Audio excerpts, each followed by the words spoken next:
तर विधान परिषदेच्या निवडणुकीत प्रत्येक आमदाराचं मत अमूल्य असल्यानं बहुजन विकास आघाडीचे 3 आमदार आता कोणाच्या पारड्यात वजन टाकणार याकडे सगळ्यांचं लक्ष आहे। कारण भवियाचे प्रमुख हितेंद्र ठाकूर यांनी अद्यापही ते कोणाला मत देणार आहेत याविषयी भूमिका अजिबातच स्पष्ट केली नाही। सगळ्यांनी त्यांच्याशी संपर्क केलाय, पण मत कोणाला देणार हे आता उद्याच ठरवू असं ठाकूर म्हणतात। त्यांच्याशी संवाद साधला आमचे प्रतिनिधी अक्षय कुडकेलवार यांनी।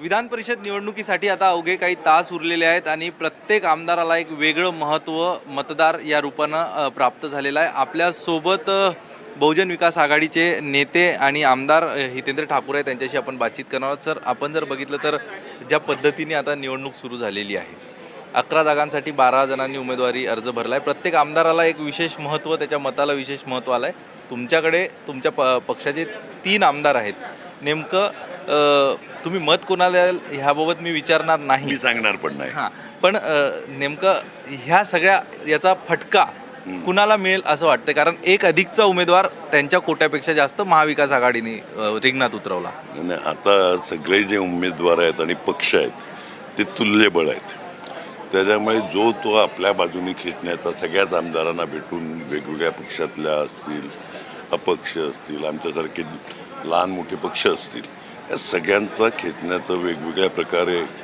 समजवण्याचा प्रयत्न करतायत। आता बघू, उद्या संध्याकाळपर्यंत थांबायचं आहे, विकेट आपल्याला कळेल कोणाची पडेल ती। आपण बघतोय मिलिंद नार्वेकर, यावेळी उद्धव ठाकरेंनी शेवटच्या क्षणी मिलिंद नार्वेकरांना उमेदवारी दिली आणि जी काही मतं फिरवणे, इतर काही गोष्टी ज्या या विधान परिषदेच्या निवडणुकीसाठी कराव्या लागतात, त्यात त्यांचा हातखंडा आहे असं मानलं जातं। तुम्हाला तसं वाटतं का? आणि ते कितपत परिणामकारक ठरेल महाविकास आघाडीसाठी? मला त्यांचा हातखंड माहीत नाही, पण संपर्क आणि संबंध ठेवण्यामध्ये एक नंबर आहेत मिलिंद नार्वेकर।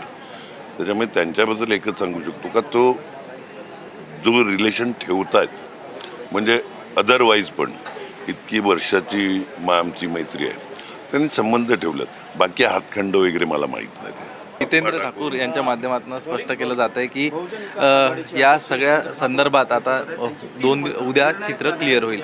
कॅमेरा पर्सन प्रतीक जाधवसह अक्षय कुडकेलवार, NDTV मराठी, मुंबई।